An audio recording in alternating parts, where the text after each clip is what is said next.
શબ્દ મિત્ર YouTube channel પર વિદ્યાર્થી મિત્રો આપ સૌનું હાર્દિક સ્વાગત કરું છું. ભાવિનું સ્વાગત કરું છું.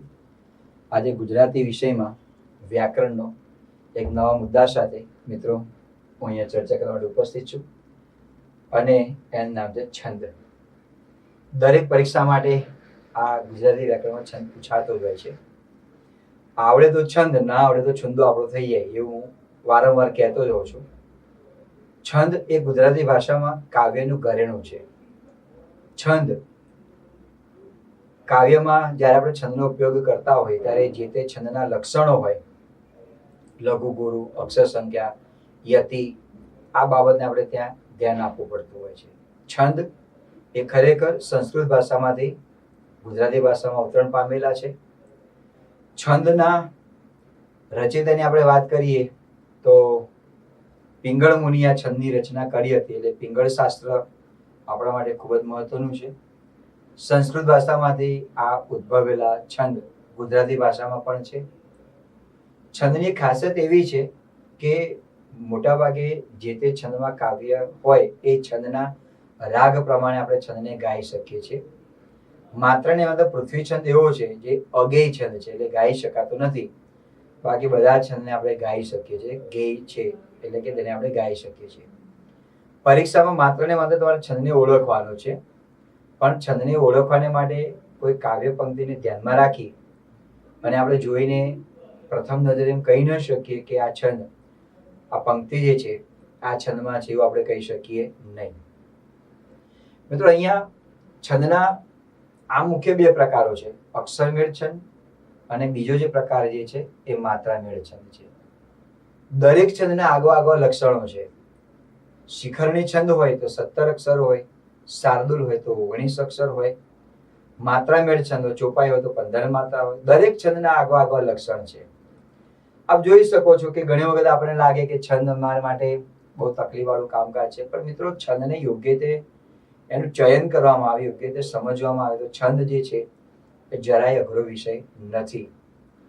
હું તો હંમેશા કહેતો હોઉં છું કે 1-2 ના વિદ્યાર્થીઓ, ડીવાયએસઓ એસટીની પરીક્ષા આપનારા વિદ્યાર્થીઓ આ વ્યાકરણમાં છંદ, અલંકાર, સમાસ એની પ્રત્યે બે ધ્યાન આપે છે. મિત્રો બે ધ્યાન ન આપશો, તમે બે ધ્યાન આપો.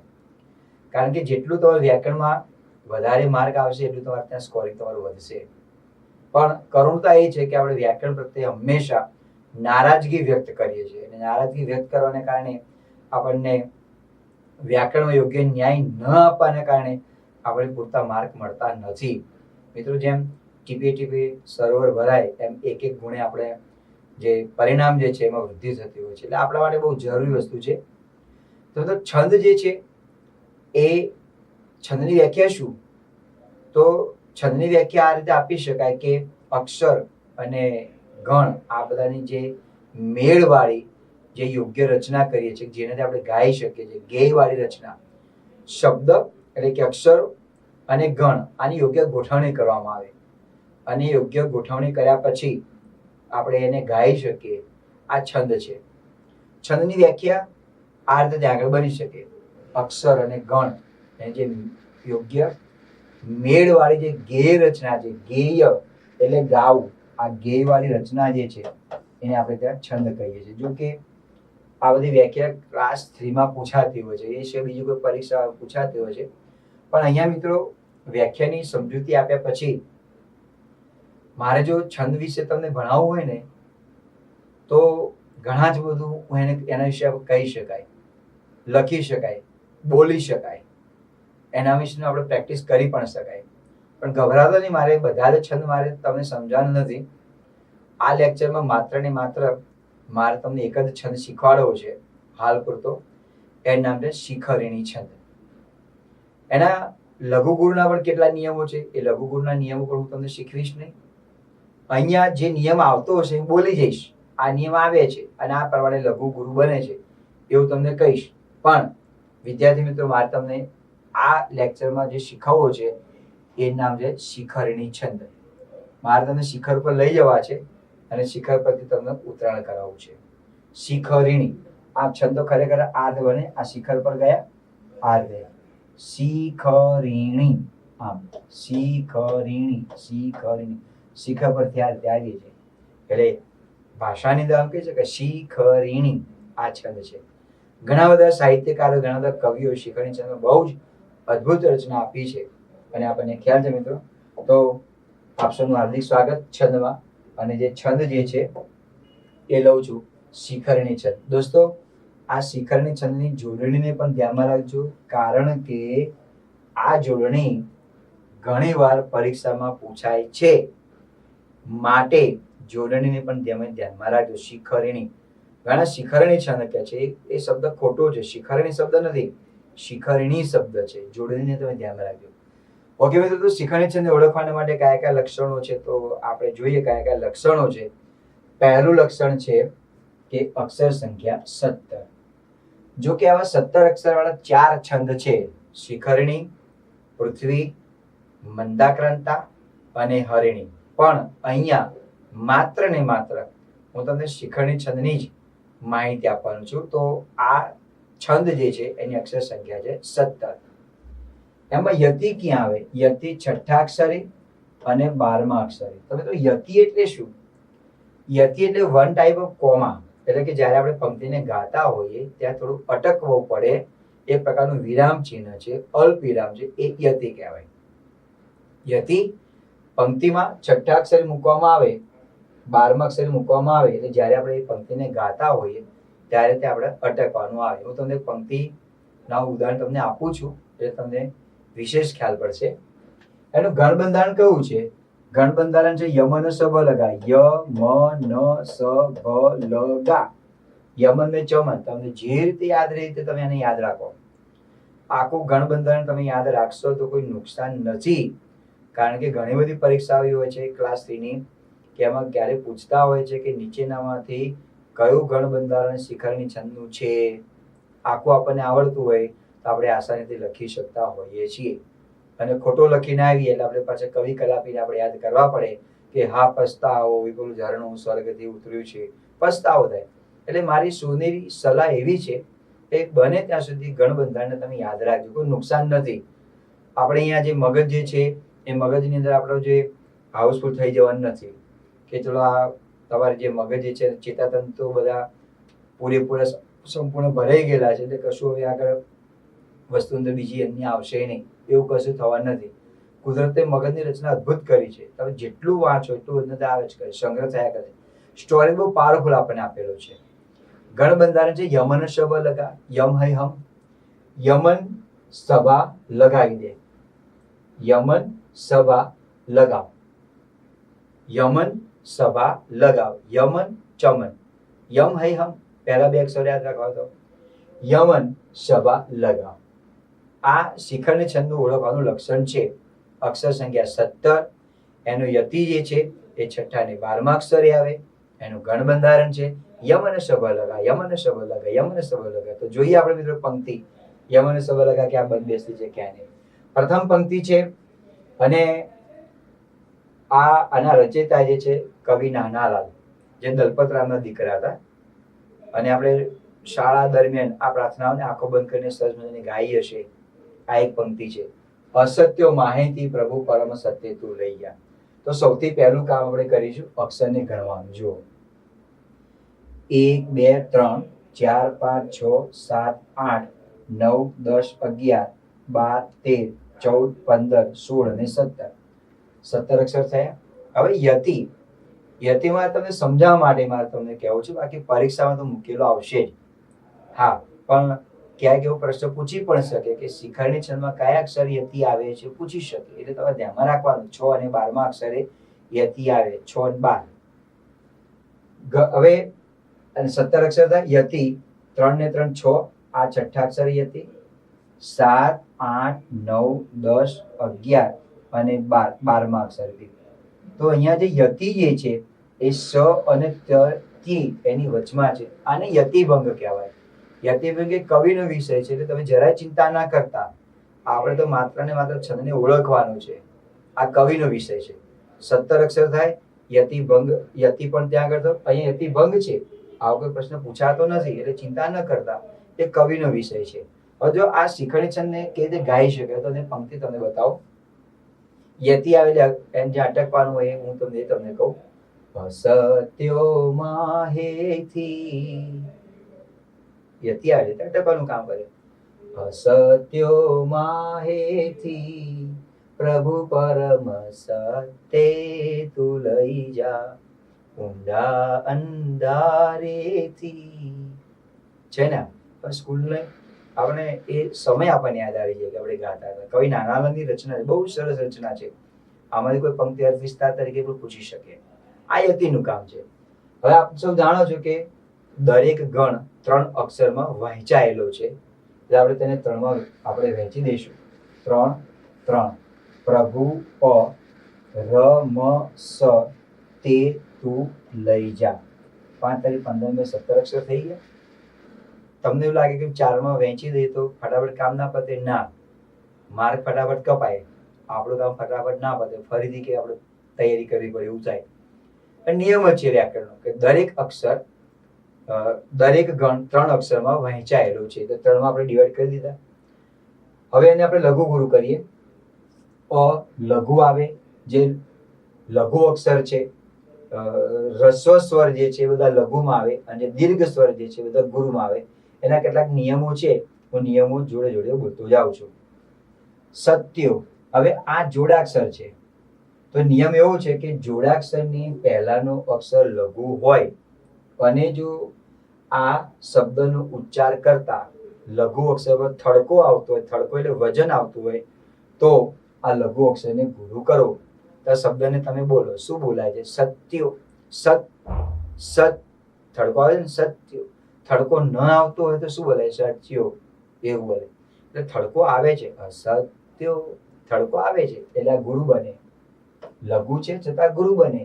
હવે કેમ ગુરુ બન્યું ને કેમ એનું પણ લાંબી ચર્ચા છે, જે મારે કરવી હિતાવ નથી એટલે કરતો નથી. આપણે ખાલી માર્ક મેળવવા માટે ધ્યાનમાં રાખવું છે એટલે તમને એ વાત કહું છું. આ યો ગુરુ આવે.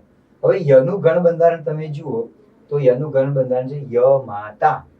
આ પ્રમાણે ડિઝાઇન છે, લઘુ ગુરુ અને ગુરુ. તો ય થઈ ગયું, ય થઈ ગયું. ચલો હવે મા ગુરુ દીર્ઘ અક્ષર છે, હે ગુરુ દીર્ઘ છે, થી પણ ગુરુ છે, તો મ બની ગયો, મા તારા થઈ ગયું. પ્ર આ જોડાક્ષર છે પણ કોઈ નિયમ લાગુ પડતો નથી, એ તો લઘુના લઘુ જ રહેશે. આ ભૂ રસ્વ છે, આ રસો એટલે નાનો ઉ કહેવાય અને આ દીર્ઘ ઉ એટલે મોટો ઉ કહેવાય. એટલે આ લઘુ આવશે.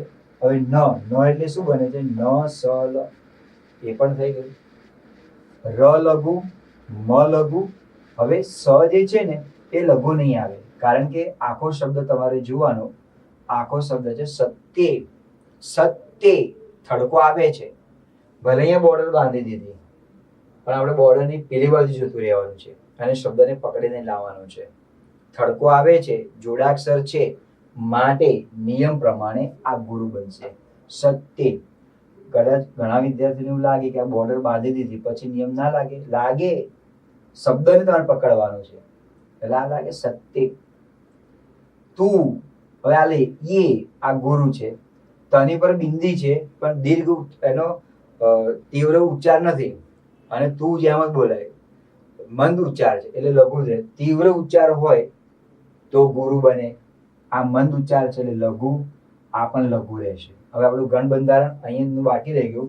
યમનો સ બ લગા. હવે સ એટલે શું થાય છે? સ લ ગા થઈ ગયું. ભ એટલે બરાબર બને છે ભા ન સ, એ પણ થઈ ગયું. હવે નાની ઈ છે એટલે લઘુ આવે અને આ ગુરુ આવે અને છેલ્લે આપણે ત્યાં થઈ ગયું લ ગા. આ પંક્તિ શુદ્ધ પંક્તિ કહેવાય. કવિએ કોઈ પણ જગ્યાએ છૂટછાટ લીધેલી નથી. તો મિત્રો આ પંક્તિને સૌથી પહેલા તમારે કામ કરવાનું, અક્ષરો ગણવાનું કરવાનું. 17 અક્ષર દેખાય એટલે 4 છંદમાં તમારે વિચારવાનું કે શિખરણી છે, મંદા છે, પૃથ્વી છે કે કોણ છે, એ આપણે વિચારવાનું રહેશે. હવે પરીક્ષામાં પૂછાય તો શું કરવાનું? પરીક્ષામાં આ બધું કામ કરવાનું ના. પરીક્ષામાં તો તમે રફ કામમાં કરો. 17 અક્ષર ગણ એટલે પહેલું ગણ બંધારણ તમને દેખાઈ આવે. ય દેખાય છે, લખી નાખો શિખરણી છંદ. 17 અક્ષર છે તો ય દેખાય છે, શિખરણી છંદ. માનો કે કવિએ છૂટછાટ લીધી છે અને પ્રથમ બંધારણ ય નથી બનતું તો થોડા આગળ વધો. એને અશુદ્ધ પંક્તિ કહેવાય. કદાચ ભૂલ ભૂલાવણી માટે એવી પંક્તિ પણ પૂછી પણ શકે ત્યાં. તો આ પંક્તિને તમારે અને ક્લાસ 1-2 ની એક્ઝામ આપતા હોય, ડીવાયએસઓ ની આપતા હોય, એસટી ની આપતા હોય, એમાં આ બધું વિવરણ કરવાનું નથી દોસ્તો. માત્ર ને માત્ર તમારે નામ જ લખવાનું છે. પણ જાણકારી મેળવવા માટે આવી થોડી પ્રેક્ટિસ આપણે કરવી જરૂરી છે. બીજી પંક્તિ લઈએ. હણો ના પાપીને દ્વિગુણ બનશે પાપ જગના. તો પાપીને હણવાની જરૂર નથી, કારણ કે તેને હણીશું તેના પાપ બમણા થશે. અર્થિસ્તામાં આવી પંક્તિ સીસી જે આવી કોઈ પરીક્ષા હોય તો પૂછી શકે. આપણે આને લઈએ. હણો ના પાપીને દ્વિગુણ બનશે પાપ જગના. પાપ જગના.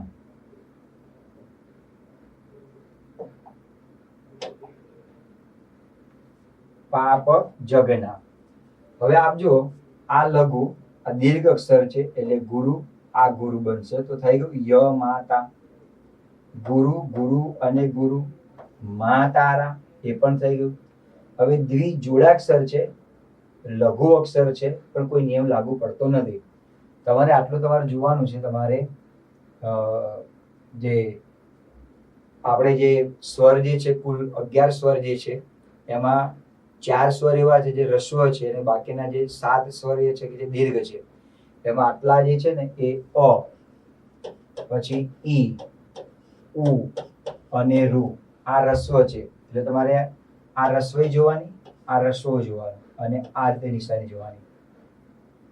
એમ કની 12 અક્ષર લોકો શું આવે? ક, પછી કી, કુ અને ક્રુ. આ સિવાયના જે બાકીના બધા ને બધા દીર્ઘ છે. તો આ લઘુ છે એટલે આવી નિશાની આવે, લઘુ, લઘુ, લઘુ અને લઘુ. પણ તમે આ લખો તો ગુરુ આવે. એટલે આને ધ્યાનમાં રાખીને લઘુ ગુરુ કરું છું. આ લઘુ આવશે, રસ્વઈ છે.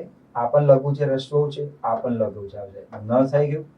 લઘુ, લઘુ અને ગુરુ. સ થઈ ગયું. ગુરુ, લઘુ અને લઘુ. તો આ ભ થઈ ગયું. અને આ લઘુ અક્ષર છે એટલે લ આવે. અને આ ગુરુ છે ના, આ, એટલે આ ગુરુ થઈ ગયું લ ગા. આવડે એવું છે. એના નિયમોને તમારે કંઠસ્થ કરવા જરૂરી છે. એક પંક્તિ આખી લઈ લઉં છું, પછી બીજી પંક્તિઓ જે છે એમાં ખાલી પ્રથમ ચરણ હું કરીશ એટલે તમને ખ્યાલ પડે. જવાને શાળામાં મન થન ગને મોર થઈને. રૂપક અલંકાર થયો. જવાને શાળામાં મન થન ગને મોર થઈને. મારું મન મોર બની થન ઘાટ કરે. આ એવી પંક્તિ છે. જવાને શાળામાં મન થ ન ગને મોર થઈને. તો લઘુ, ગુરુ અને ગુરુ. ય થઈ ગયો. ગુરુ, ગુરુ અને ગુરુ. મ થઈ ગયું. આ લઘુ અક્ષર છે જ, વા, આ આવે છે, ને, એ આવે છે. આ 4 સ્વર સિવાયના જે બાકીના સ્વર રહ્યા એ બધા ગુરુ કહેવાય. એટલે ગુરુ એટલે તમારે ડેશ કરવાનો અને લઘુ એટલે આ અર્ધચંદ્રાકાર તમારે કરવાનો રહેશે. પછી કેટલાક નિયમો છે, એ નિયમો તમારે વાંચવા પડે છે. જેમ આમાં નિયમ કહ્યો ને કે જોડાક્ષરની પહેલાનો અક્ષર લઘુ હોય અને એ શબ્દનો ઉચ્ચાર કરતા લઘુ અક્ષર પર થડકો આવતો હોય તો તે અક્ષરને આપણે ગુરુ કરવો પડે. એ રીતે મ, લઘુ, લઘુ અને લઘુ. ન, આ પણ લઘુ, લઘુ અને ગુરુ. ન, ગ, ને, તો થઈ ગયું શ, લ, ગા. મો, ઓ આવે છે. ગુરુ, લઘુ અને લઘુ. તો આ પણ ત્યાં આગળ થઈ ગયું ગુરુ, લઘુ અને ગુરુ.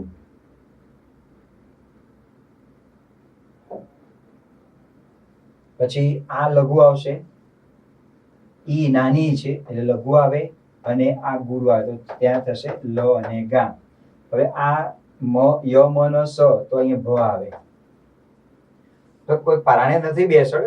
આ ય તો ય માતા, મ છે મા તારા, ન, ન, સ, લ, સ, લ, ગા, ભા, ન, શ, લ, ગા. આખું જે લક્ષણ જે છે એને આપણે એલબીએચ કરવું પડે, લર્ન બાય હાર્ટ. ય એટલે શું આવે? ગણ. એનું લક્ષણ શું છે? ય માતા, મ એટલે મા તારા, ન એટલે નશલ. તો આ રીતે મિત્રો શિખંડી છંદને આપણે ઓળખી શકાશે. જોડણી ધ્યાનમાં રાખજો. અને આ આખી જે પંક્તિઓ 3 જે છે એમાં મેં લઘુ ગુરુ કર્યું. તો બીજી જે પંક્તિઓ જે છે એમાં આપણે અમુક જગ્યાએ આપણે કરીએ છીએ, તમને ખ્યાલ પડે. ભમ્યો તીર્થે તીર્થે ધરી ઉર મનીષા દર્શની. આ પરીક્ષામાં ઘણી વખત આ પંક્તિ પૂછાય છે. તો એટલા માટે પૂછાય છે કે જોડાક્ષર છે એટલે આપણે ભૂલ લાગે. પણ મિત્રો જોડાક્ષર છે સાચી વાત, પણ અહીંયા થડકો આવતો નથી. ભમ્યો એમ જ બોલાય છે. ભમ્યો એવું નથી બોલાતું. થડકો આવતો તો શું કે ભમ્યો તીર્થે તીર્થે, થડકો નથી આવતો. ભમ્યો તીર્થે તીર્થે ધરી ઉર મનીષા દર્શની. આ ખાલી પહેલાનું ગણ બંધારણ લઉં છું. આ લઘુ આવે, આ ગુરુ આવે અને ગુરુ આવે. જોડાક્ષર છે, થડકો આવતો નથી એટલે ત્યાં કોઈ નિયમ લાગુ પડતો નથી. સિમ્પલ જ છે. યમન શબ્દ લગા, ય માતા, તીર્થે તીર્થે, ગુરુ ગુરુ અને ગુરુ જ આવશે. મ થઈ ગયો. બાકીનું તમે પ્રેક્ટિસ કરજો. નદી દોડે સોડે ભડભડ બળે ડુંગરો વનો. તો 3 અક્ષર આપણે લઈએ ગણમાં. લઘુ, ગુરુ અને ગુરુ. નદી દોડે સોડે ભડભડ બળે ડુંગર વનો. અમારા દાદા વિપુલ વડના ઝુંડ સરખા. ઉપમા અલંકારની પંક્તિ છે.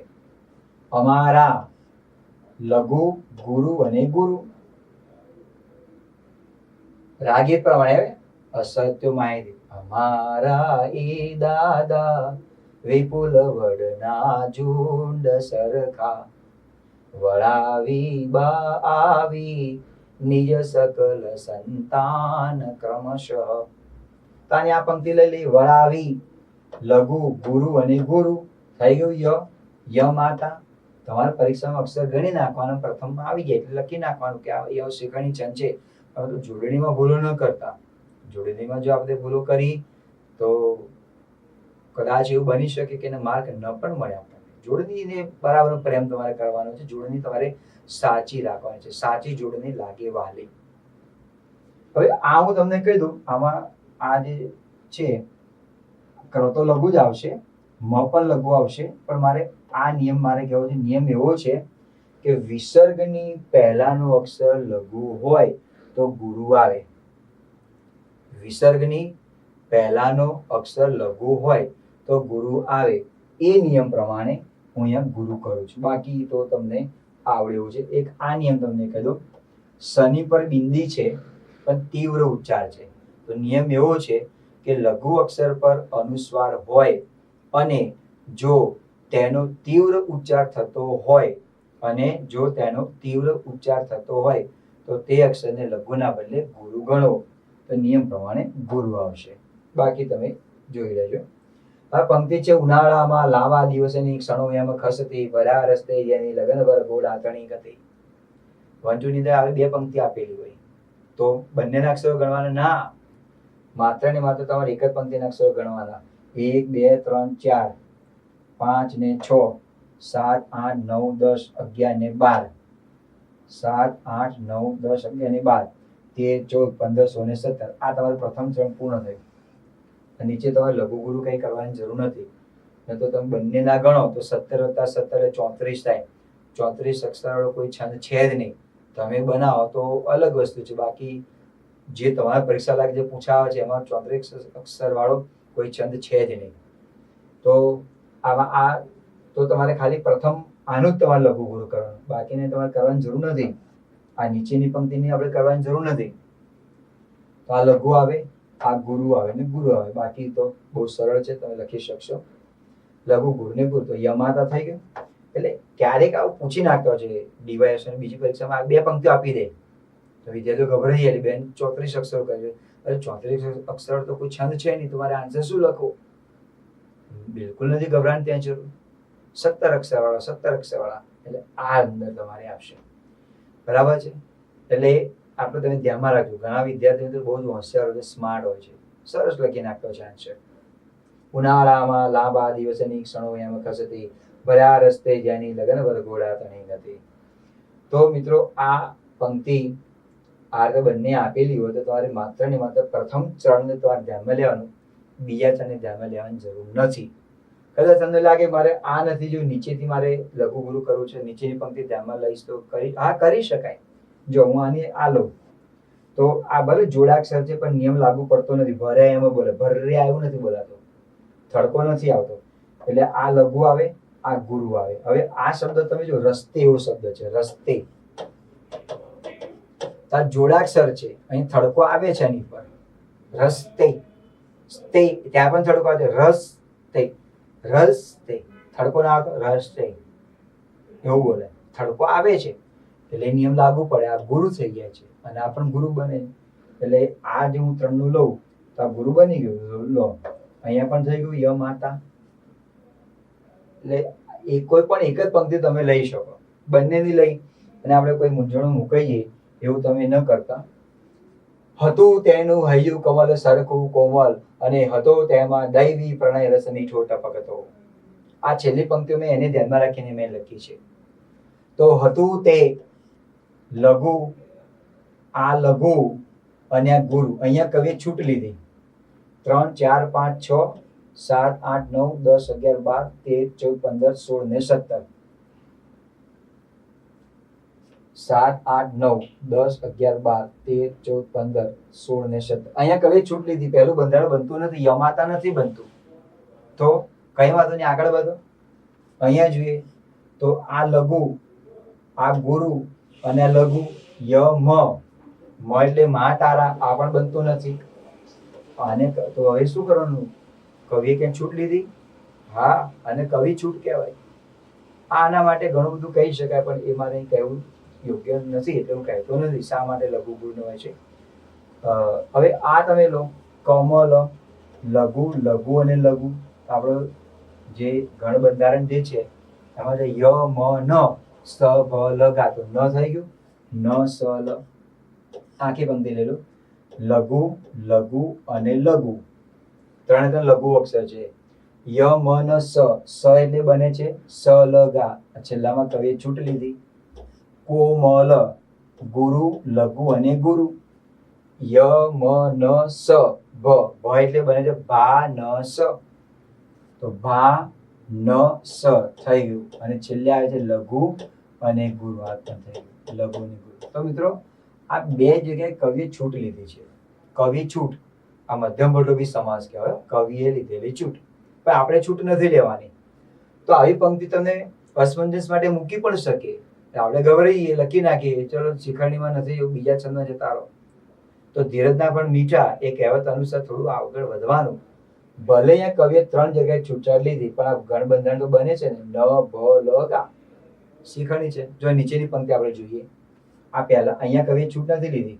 લઘુ, ગુરુ ને ગુરુ થઈ ગયું ય માતા. ગુરુ, ગુરુ અને ગુરુ થઈ ગયું મા તારા. આ ખાલી એટલામાં છૂટછાટ લીધેલી છે કવિએ. સખી મેં ઝંખીતી જલધર ધનુષેથી ઝૂલતી અદીઠી સે મીઠી અવનવલ રંગોની લટસી. તો સખી, મેં, લઘુ, ગુરુ અને ગુરુ. આ લઘુ અક્ષર છે, આ ગુરુ અક્ષર છે, આ ગુરુ અક્ષર છે. અ, ઈ, ઉ, રૂ સિવાયના બાકીના જે સ્વર રહ્યા એ બધા ગુરુ કહેવાય. તો આ મોટી ઈ છે. હવે આ જે રસોઈ આવે ને, આ નાની કહેવાનું પાછું આટલું વળેલું હોય. આમ જે આવે એને મોટી ઈ કહેવાય. એટલે આ મોટી ઈ છે, એટલે ગુરુ આવે. થઈ ગયું ય માતા. ઝંખીતી જલધર ધનુષેથી ઝૂલતી. લો આ લઈ જંગ, ઝની પર બિંદી છે, તીવ્ર ઉચ્ચાર છે, માટે ગુરુ આવે. આ પણ ગુરુ આવે, આ પણ ગુરુ આવે. મ થઈ ગયું. જલધર, વાદળને જલધર કહેવાય. પાણી, ધર ધારણ કરનાર. વાદળ માટેનો સમાનાર્થી શબ્દ છે. જલધ, લઘુ, લઘુ અને લઘુ. ન થઈ ગયું. ર ધનુ.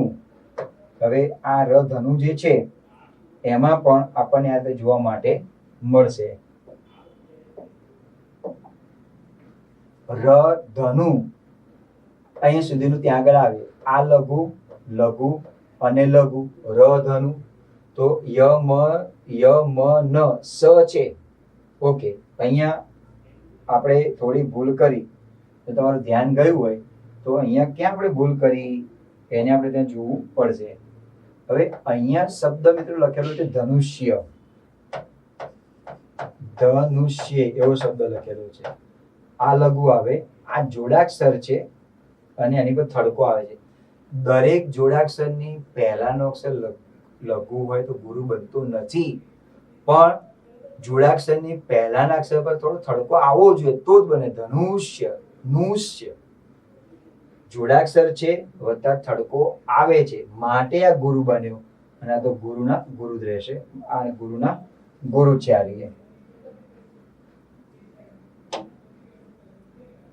આ ગુરુના ગુરુ જ આવશે ત્યાં આગળ. તો આ રીતે મિત્રો ગુરુ રહેશે. ને એટલે નિયમ પ્રમાણે આ ગુરુ થાય છે. કોઈ જાદુ નથી કર્યું, કરામત નથી કરી, નિયમ પ્રમાણે જ વધ્યો છું. હા, લોકો એમ કે ના ગમે તે મારી મજડીને બનાવી દીધું, ના એવું તો નથી બનાવ્યું. નિયમોને બધું આપણે જોઈ શકીએ છીએ. એ નિયમ પ્રમાણે ત્યાં આગળ બનાવેલું છે. ય મ ન ન સ એટલે બને છે સ લગા થઈ ગયું. સ્થેથી જુ ગુરુ ગુરુ અને ગુરુ યમન સ ભ ભ ભ એટલે બને ભા ન સ ભા ન સ. આ ભા બન્યું, ન નથી બનતું, સ પણ નથી બનતું. આ જગ્યાએ અમને છૂટાડ લીધેલી છે. ભા ન સ યમ ન સ ભ ભ એટલે ભા ન સ. આ લ બની ગયું, આ ગા બની ગયું, તો છેલ્લે લ અને ગા બને છે. તો આટલામાં જ કવિએ છૂટાડ લીધેલી છે. બાકી પંક્તિ છે શિખરની છંદની છે. તો આ રીતે દોસ્તો તમને જે કોષ્ટકમાં ય એટલે બને ય માતા, લઘુ ગુરુ ને ગુરુ. ભ આપણે લઈએ તો આ પ્રમાણે બને ભ એટલે ભા ન સ, તેને ભા લઘુ અને લઘુ. તો જો આ પ્રમાણે આવું જોઈએ ભા ન સ, ભા બને છે, ન ને સ નથી બનતું. એ કવિની છૂટ છે. તો મિત્રો આવા નિયમો અને લઘુ ગુરુનું તમે જો જાણો તો શિખરની છંદને તમે આસાનીથી ઓળખી શકશો. તો વિદ્યાર્થી મિત્રો આપણે આ લેક્ચરમાં માત્ર ને માત્ર શિખરની છંદને આપણે લીધેલો છે. અને આ છંદને ઓળખવા માટેના નિયમો અને લઘુ ગુરુ કરવા માટેની જે વસ્તુ ધ્યાનમાં રાખવાની છે તે યતિ અને ગણબંધાન, આ બધાને યોગ્ય રીતે યાદ રાખવામાં આવશે તો આપ અવશ્ય શિખરની છંદનું શિખર સર કરી શકશો. એવી શુભેચ્છા સાથે મિત્રો આપણે શિખરની છંદને પૂર્ણ કરીએ છીએ. આપ સૌનો ખૂબ ખૂબ આભાર. જય હિન્દ, જય જય ગરવી ગુજરાત.